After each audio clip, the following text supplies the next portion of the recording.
Hey guys, it is Coach AP coming at you through the video scope here in St. John's, Newfoundland, Canada, and I am in desperate need of a barber.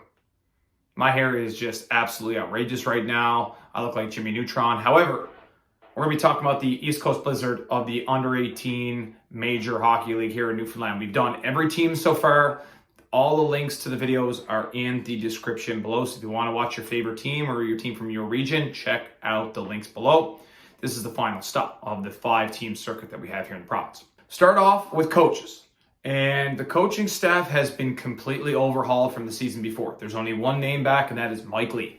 He is going to be coaching the D along with Adam Party. And I know some of you guys know that name because he's played about 500 games in the NHL. So that's a good piece to have there for that program. Again, every team seems to be building with the coaches this year, adding pieces, and I think that's awesome. They also have a new head coach, and that is going to be Jeff Brewer. Nothing but good things about Jeff. He's been involved with the Hockey Newfoundland High Performance Program in the past, and his dad taught me math class back in grade 11. He will tell you I was one hell of a math student.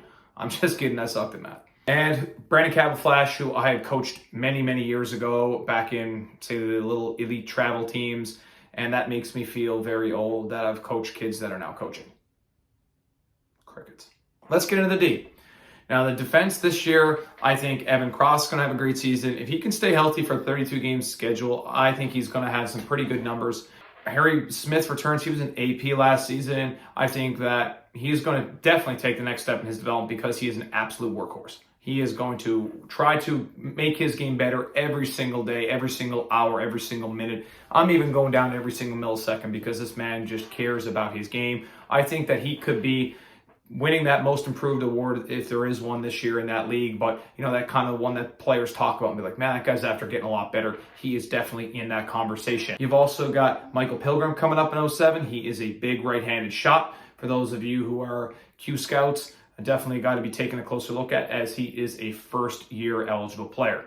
You have Logan Andrews, another guy who's an 07. He's a smooth skating defenseman. I think he's going to want to carry the puck a little bit. He's going to move the puck pretty well, and he's also a pretty tough guy for his size. I think that he's going to play some minutes this year for that Blizzard team. You've got Carter Cody coming back. He's been there a couple of years now. I think he's got to make that next step. He's a big righty. He could be maybe an anchor on their power play this year, which that power play should be lethal if they use it right and they put the right pieces in the right places, which I'm sure that they will. Caden Snow, another 07. So this is a team that's got some young D for you scouts out there, for you hockey puck preps and my buddies out there. This is a D that you're probably going to want to take a closer look at when there's the Monctonian and the Ice Jam and so on and so forth. Now let's take a closer look at the Blizzard up front. Now every midget team on planet Earth is going to have turnover at every position. This team loses some guys to graduation. They lose Liam Kelly to the Timmins Rock of the Northern Ontario Junior A Hockey League. Best of luck to you this season, Liam. They're losing Landon Toole, also going to the Junior A route in Ontario, Niagara. Best of luck to you there, Landon. So they're losing a few guys. Tanner Hawkins ages out. And these are important pieces to that program for the past couple of years that have played big minutes for then head coach Mark Lee, who has now moved on to the St. John Sea Dogs. Hope you're doing well, Mark. And they still have a lot of guys coming back and guys that are coming into this program that you've got to get excited about. I think the big name coming back is Ryan Mullins. I think he could be in that MVP conversation with guys like Dutcher and Canes and some of these other guys, Nick Crosby, guys like Tyrell Mulrooney, potentially Pinsent, some of these older guys. And then you have to look at who else they have coming back. Liam Noble was a guy that I think is going to have a monster season. I think Liam Noble last year at a point a game, I think he's only scratching at the surface to how good he can be. He's a 6'1", 190-pound centerman. I think he got overlooked last year at the Quebec League level, and I think this year he's going to turn some heads this year. He's got game. He's big. He went to Yarmouth's camp, and they liked him there. He was a Yarmouth Mariners draft pick, and I think there's going to be some more teams that are definitely going to like Liam Noble. They've got some young guys, too. You've got Jacob Kosh coming to this program out of that Tricom under 15 AAA Thunder. He is a physical guy who can shoot the puck well, coming down that right side.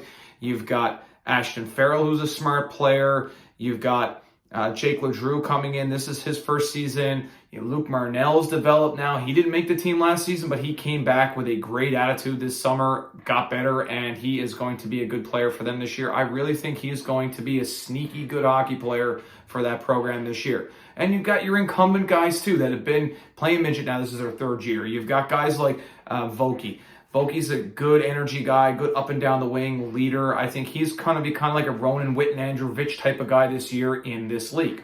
Then you've got guys like David Fisher coming back.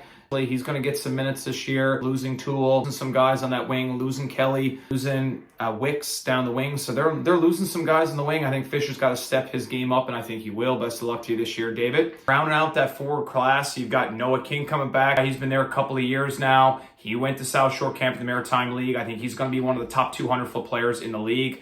We're going to be hovering around a point a game or a little bit more than that, and just continue to be great defensively, great in all zones. I really like the way this kid plays. You've got Elias Marner. He was there last year as an AP. I think he's going to play with a ton of energy up and down the wing. He skates well. He works his butt off. He's kind of like a smaller version of what, say, a Grayson Party would be in that same kind of player comp with a lot of energy, always moving his feet, creating turnovers. Ash Mitchellmore, you're not going to get a better kid and better leader. He could be a guy that might wear an A for them this year. I think he's that type of kid. He's got great leadership. He's really well liked, and he plays an honest game. He's never going to quit on you. He's got some skills, got some talent, skates pretty well, does everything pretty well. I got to say, I like his game. Now, let's move on to the goaltenders, last but not least. Can't forget these two guys. You got Josh Hillier, a.k.a. Shaggy, the old classic Grand Fuhrer righty. I think he's going to be pretty solid in goal. This is his second season coming back, and played some pretty good minutes last year, had a good Atlantics. I'm looking forward to seeing what kind of season he has. He's been away to some junior A camps, tried it out, checked it out, and I think that's going to be his direction next season. He's going to want to go that route again in 2023. And last but not least, I cannot forget CA. I think it's funny that we finish off this series of videos talking about CA because he is a tremendous kid. Big goalie, got some size. Quebec League teams got to pay attention to this guy. He's an absolute bulldog. He will get in front of the puck with no helmet on. He is a warrior. He has good save selection, and he is solid. He's a gamer. He's a guy that wants to play in the big matches, and he always seems to step up his game when the games matter the most. Your wager to guess that he's going to be one of the top goalies in this league, and a league that's got a lot of good ones. So I'm looking forward to watching him play this season. Best of luck to CAU demand. So this is a team that you're looking up front on D. Yeah, they lost some guys to graduation. Yes, they lost some players this year to prep schools. They lost Will Carroll to Champions Academy. Best of luck to you this year, Will. And Ty Pettigrew, you lose Ty to Bishop Kearney. I think he's going to be an absolute stud in Bishop Kearney. And Quebec League Scouts, you have to watch this guy play all season. I think he's going to be a very, very high pick in the Quebec Major Junior Hockey League draft this coming spring. That's it for me. I am Coach AP. Check out the link in the description below for the other videos. Look forward to seeing lots of hockey at the rinks. Say hi at the rinks if you can. And I am gone.